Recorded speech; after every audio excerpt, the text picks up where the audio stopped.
Oui.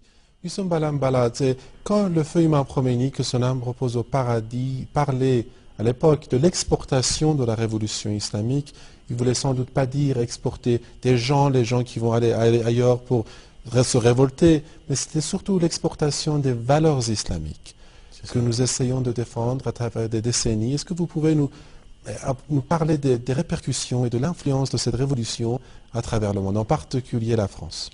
Elles arrivent, les valeurs islamiques arrivent partout dans le monde. Et c'est pour ça que le sionisme développe une communication islamophobe aujourd'hui. C'est-à-dire qu'il faut regarder la télévision, écouter les discours politiques. L'ennemi premier de la démocratie, de la liberté, pour le sionisme, c'est l'islam. C'est pour ça que beaucoup de gens aujourd'hui sont, beaucoup de chrétiens, les chrétiens, alors que le sionisme a tué le Christ. C'est le sionisme qui prétendait que Jésus était le fils d'une putain. C'est comme ça que qu'est définie en fait Marie. Alors que dans l'islam, il y a un respect, non seulement un respect, mais Jésus annonce la venue du prophète, et donc, enfin la venue du messager. Et donc c'est pour ça qu'il y a énormément de travail à faire pour convaincre aussi, comme ça se passe au Liban, les chrétiens aujourd'hui, d'arriver dans ce grand mouvement islamique, qui est un mouvement universel. L'islam n'est pas une frontière. L'islam, c'est la porte vers la liberté. Il y a vraiment, on l'a senti ces dernières années, on est passé vraiment dans une phase de guerre médiatique ouverte face au monde musulman. Et la volonté est de diviser évidemment les chrétiens. Avant, les chrétiens ont été déjà dépouillés de leur religion. On a, les églises se sont vidées. Le sionisme, partout où il arrive, tente déjà d'enlever les valeurs morales du pays. Et puis ensuite, l'islam est arrivé, ce vent qui arrive et qui libère en fait les Et qui les populations. étouffe, en fait. Oui, et c'est pour ça que de plus en plus de gens vont vers l'islam. Mais il y a une politique, une guerre qui est vraiment menée médiatique. Vous pouvez le constater dans le discours des politiques, mais également dans les médias. C'est-à-dire qu'il n'y a aujourd'hui quasiment, il n'y a pas une journée où il n'y a pas l'exemple, une parole islamophobe. C'est-à-dire que dans tout, la carte d'entrée, la carte pour pouvoir s'exprimer, c'est déjà d'être islamophobe. C'est la seule façon de s'exprimer dans les médias aujourd'hui en France. Il y a quelques alibis, évidemment, toujours, quelques alibis déguisés en musulmans, déguisés en porteurs de l'islam, mais en réalité, c'est toujours le malin. Et c'est ça la force de l'islam, c'est qu'il semblerait qu'avec le temps, le message originel est garanti. Et c'est pour ça que, d'ailleurs, ici, le pouvoir est bicéphale. Il y a d'un côté des politiques et de l'autre côté aussi des sages qui observent et qui donnent leur avis. Malheureusement, en France, tout ça, ça n'existe pas. C'est pour ça que on est dans une situation où l'islam est devenu, la guerre contre l'islam est devenue une priorité. Je pense que tout le monde est d'accord là-dessus, en tout cas en France. Le lobby sioniste est très, très, très présent parce qu'il y a une situation géopolitique internationale qui impose au sionisme de trouver un plan de repli, parce qu'Israël est un projet quasi terminé. Je pense qu'Israël ne survivra pas à cette décennie.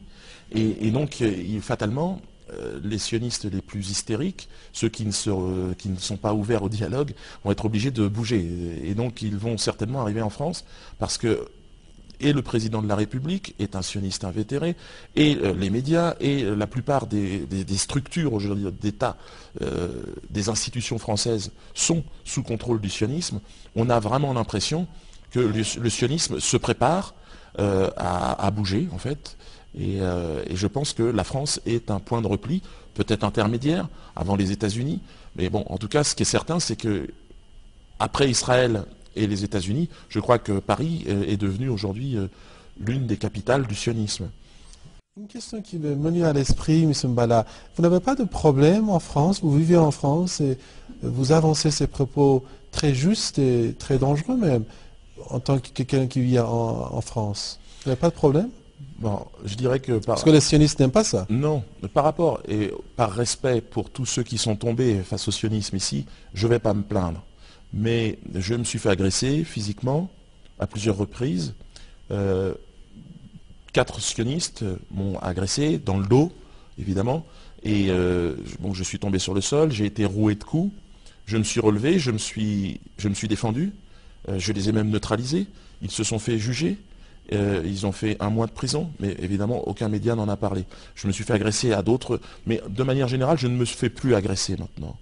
Il faut savoir que le sioniste est lâche. En plus de ça, moi je suis un combattant par la force des choses, j'ai fait des arts martiaux et je me défends. Et ce que je peux vous dire, ce qui est étonnant, c'est que même à 4 contre 1, Ils ne trouvent pas la force. non, mais leurs coups sont légers. C'est-à-dire, c'est comme si c'est quand même des caresses. Vous voyez. Donc, bien sûr que dans d'autres endroits du monde, ils utilisent des armes à feu.